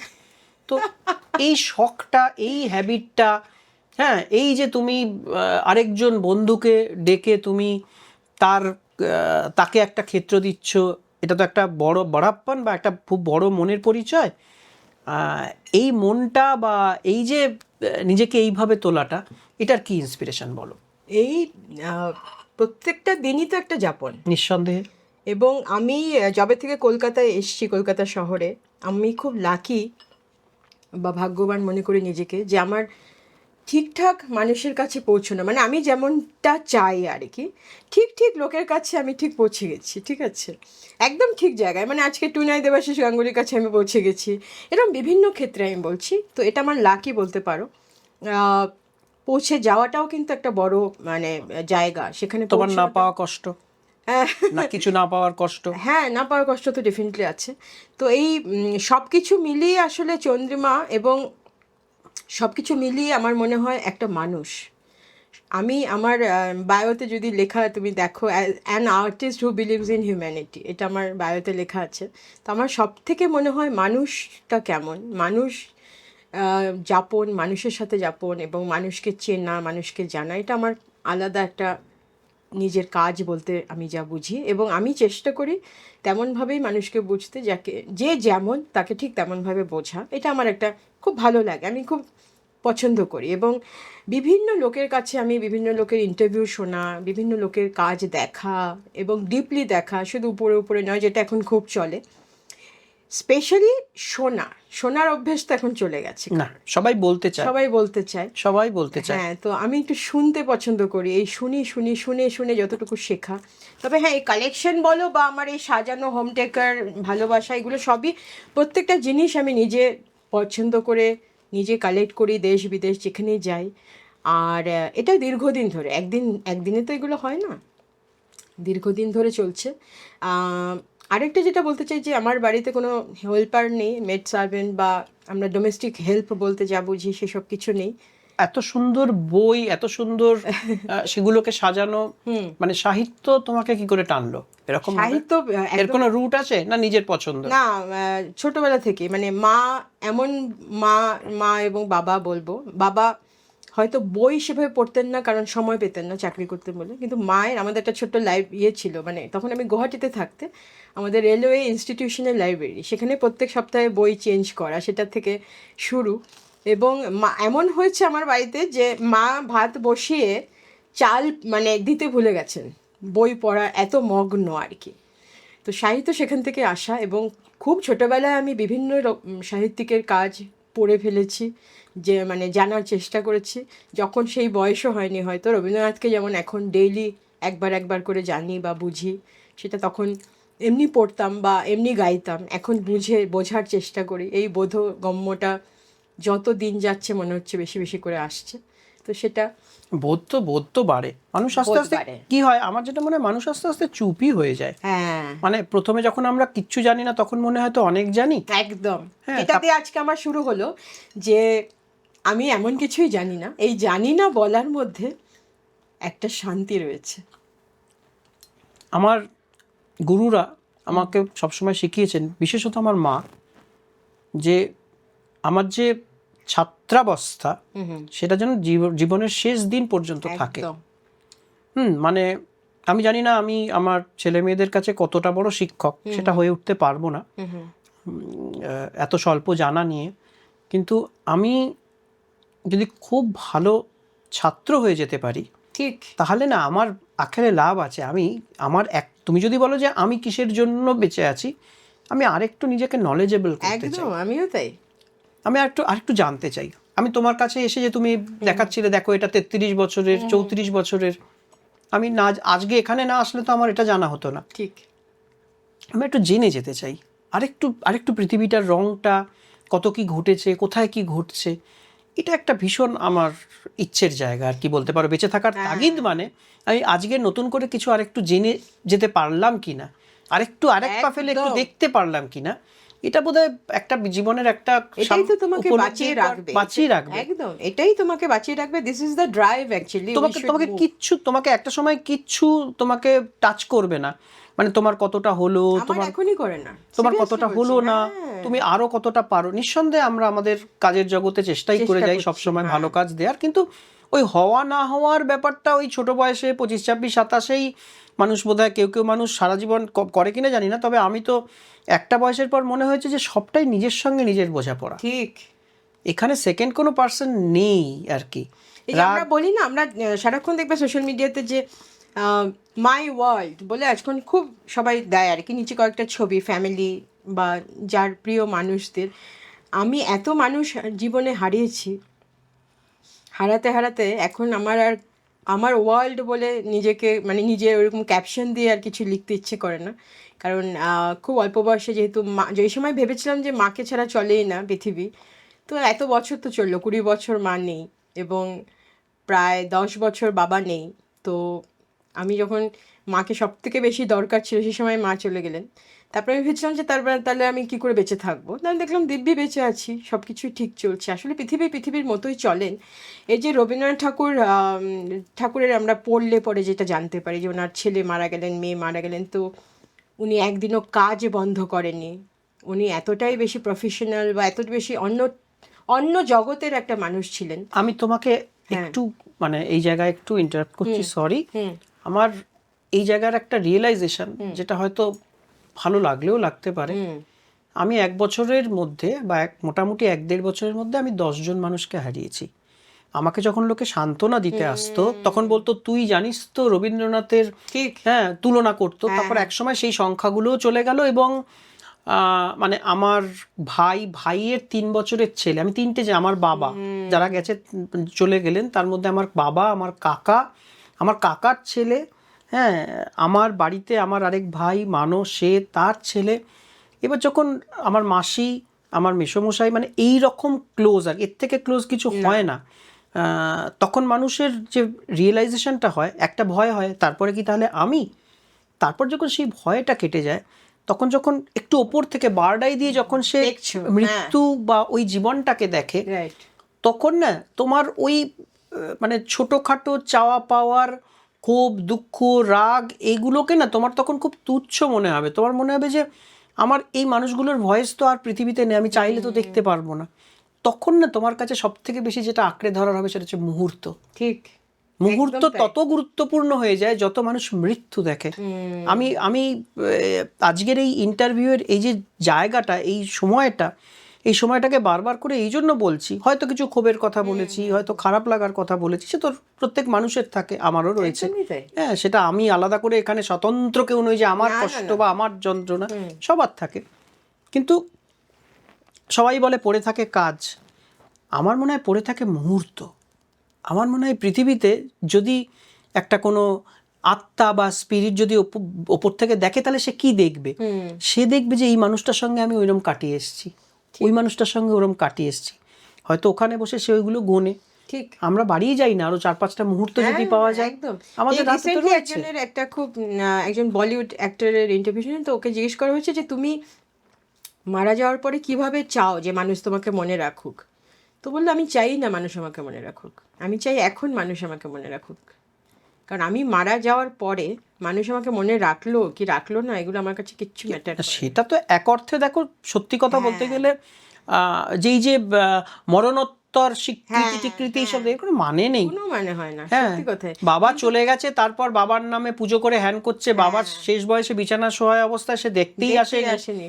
হ্যাঁ, বাবা মায়ের শেষ সময়টায় তাকে আরো বেশি সময় দিতে না পারা, এটা ছেলে মেয়ের কাছে লজ্জা। ঠিক, এটা ছেলে মেয়ের কাছে লজ্জা হওয়া উচিত যে আমি ততটা সময় দিতে পারিনি। আমরা এখন তো তার বিনিময়ে যদি একটু কম বড় হয় কি আসে? আমি তো দেখতে পাই যে মানে বাবা বা মারা যেটা চায় সেটা হচ্ছে যে ছেলে মেয়েদের কাছ থেকে সময় চায়, বড্ড ওইটুকুনি চায়, তাদের আর কিচ্ছু চায়, তারা ভীষণ স্বাবলম্বী, একদম তারা ভীষণ স্বাবলম্বী, তাদের কিচ্ছু দরকার নেই, একটু সময়, একটু গল্প। আমরা যদি সেটুকুনিও তাদেরকে না দিতে পারি, এটা বড় লজ্জার একটা সন্তান হিসেবে, বড় লজ্জার, মাথা নিচু থাকা উচিত যে আমি আমার বাবাকে মাকে আমি টাইম দিতে পারিনি। সেই জন্যই আবার আসছি, মুহূর্তে ভীষণ বিশ্বাসী।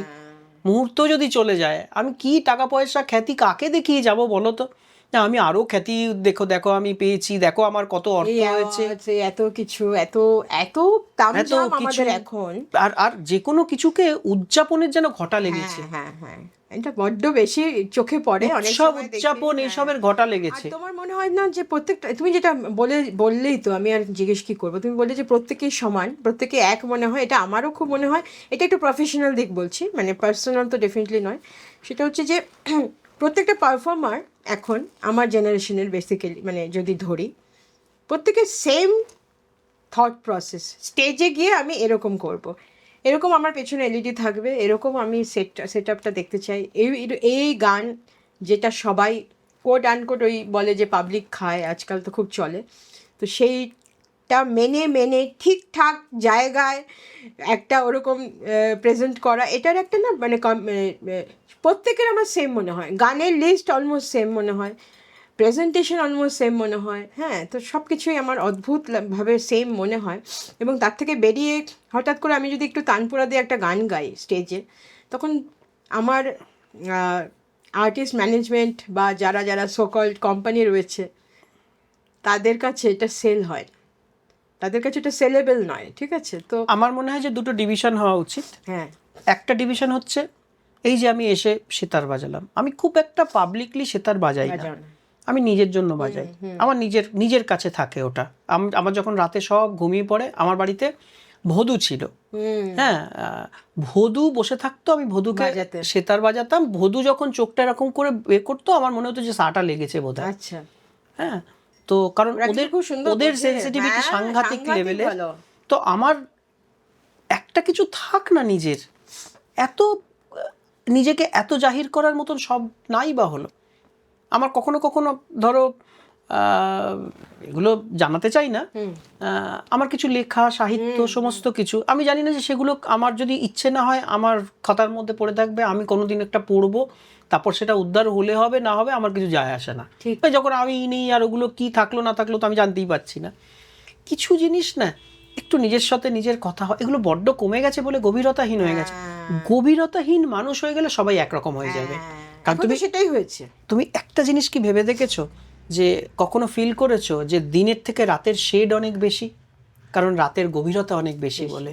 এবার রাতের গভীরতা খুঁজতে গেলে কিন্তু ওই 2টো আর 3টের মধ্যে বা 4টের আলো ফোটার আগে, কয়েকদিন আগেই আসামে যাওয়ার আগে আমি যখন ফ্লাইটে বসে আছি তখন আমি একটা রাত থেকে দিন হওয়ার প্রত্যেকটা ফ্রেজের প্রত্যেকটা সেকেন্ড আমি অনুভব করছি। ওই যে গভীর আধারের ভেতরে তুমি ডুবে যাচ্ছ, তখন গিয়ে তুমি বুঝতে পারছো। তুমি যদি তখন ঘুমো তাহলে 7টার সময় উঠবে, একদমই তাই। তো সেই 7টার সময় যে উঠবে মানুষ, যে ওই ভোর হওয়ার আনন্দটা সে পাবে না, তার কাছে সব সকালই একরকম, সে তো সকাল হওয়াই দেখেনি। যার কাছে সকাল হওয়ার গুরুত্ব নেই তার কাছে সব সকালের মধ্যে আলাদা করে ক্লাসিফিকেশন করা যাবে না। এবার সেই জন্য একই ছক, একই গান, একই কতগুলো গানের লিস্ট, এবং সেই গানগুলোকেই করা, কখনো সেফ খেলার জন্য রবীন্দ্রসঙ্গীত। ঠিক। হ্যাঁ, আমি এগুলো পছন্দ করি না, এবং এগুলো নিয়ে মুখ খুললে অনেক কথা ব্যক্তিগতভাবে কেউ হয়তো মনে হবে যে তাকে আক্রমণ করছে। আমার এটা নয়। আমার ঠিক রবীন্দ্রসঙ্গীত আর কত, ঠিক, রবীন্দ্রনাথ তো রবীন্দ্রনাথ, একদম, তিনি তো ভগবান। হ্যাঁ, কিন্তু মানে কখনো কখনো কিছু কিছু মানুষকে দেখি রবীন্দ্রসঙ্গীত এই জন্যই গায় যে এটা না লোকে নিচ্ছে, আমার ভীষণ খারাপ লাগে। রবীন্দ্রসঙ্গীতই লোকে এখন নিচ্ছে, ইউটিউবে হিট বেশ, মানে এটার জন্য রবীন্দ্রসঙ্গীত নাকি? তোমার নিজের যাপনের মধ্যে রবীন্দ্রনাথ কি এসেছে? ধরো তুমি 4টে বেশি ভিউ পেলে, বার্ড আই দিয়ে লাইফটাকে যদি কেউ না দেখে, সবাই একরকম ভাবেই চলবে। কিছু অর্থ, কিছু খ্যাতি, কাউকে দাদা বলছে, কাউকে দিদি বলছে, সেটার মধ্যে বিভোর হয়ে যাচ্ছে, এবং যখন উঠে দেখছে তখন সে ওই একই জায়গায় নাম লিখিয়ে দিয়েছে। হয়তো এটার নামই জীবন, কিন্তু এই জীবনটার সঙ্গে আমি মানিয়ে নিতে পারিনি এখনো, মানে আমি আর পারবো না। আমিও পারিনি, আর আমি পারবো না। আমি এই জীবনটার সঙ্গে মানিয়ে নিতে পারিনি, সেই জন্য আমি এইভাবে পারবো না, আমার এইভাবে সম্ভব হবে না। মানে আজকে এত অপূর্ব লাগলো আমার, মানে আমি এই যে এগেইন বলছি, আমরা খুব উপর থেকে দেখি, তুমি যেটা বললে, এবং আমিও সেটা বিশ্বাস করি।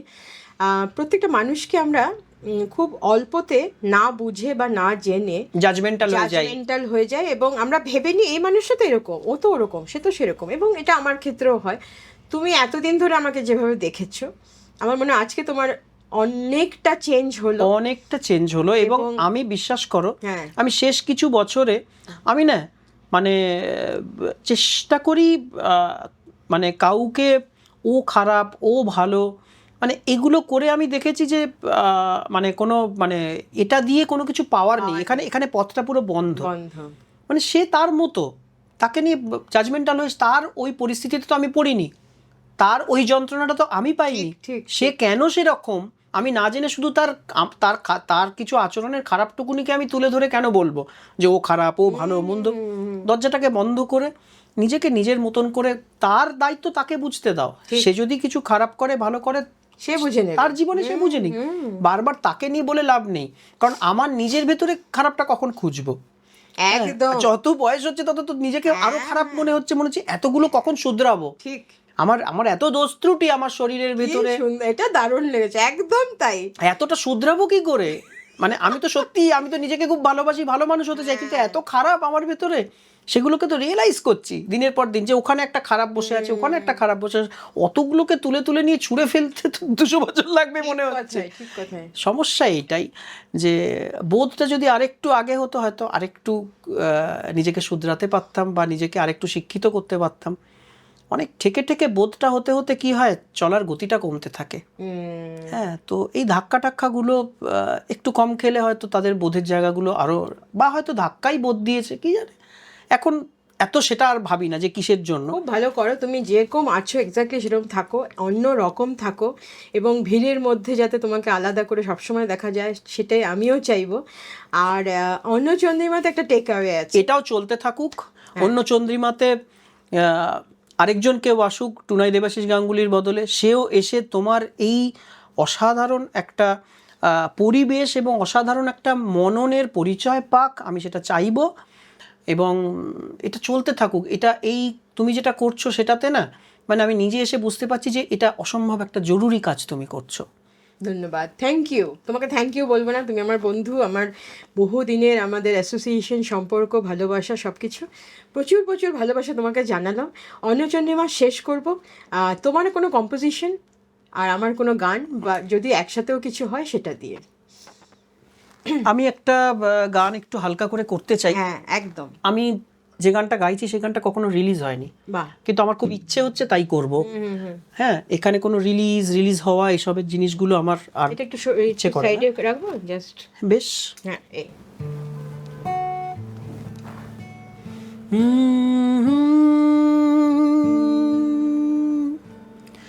আমি আমার পুরনো সেই মানুষটাকেই চাই, আমি আমার পুরনো সেই মানুষটাকে চাই, আপন করে কথার ছলে কাঁদাই যাকে, নিজের ভুলে তার কাছে আজ কাঁদবো আমি, আবার যদি পাই আমি আমার পুরনো সেই মানুষটাকে চাই। কেউ জানে না কোথায় সে আজ, কোন জানার পারে, পথের কাঁটায় যার দুপায়ে এখনো রক্ত ঝরে, আমার বোধহয় মুক্তিও নেই, মৃত্যু নেই, তাই আমি আমার পুরনো সেই মানুষটাকে চাই।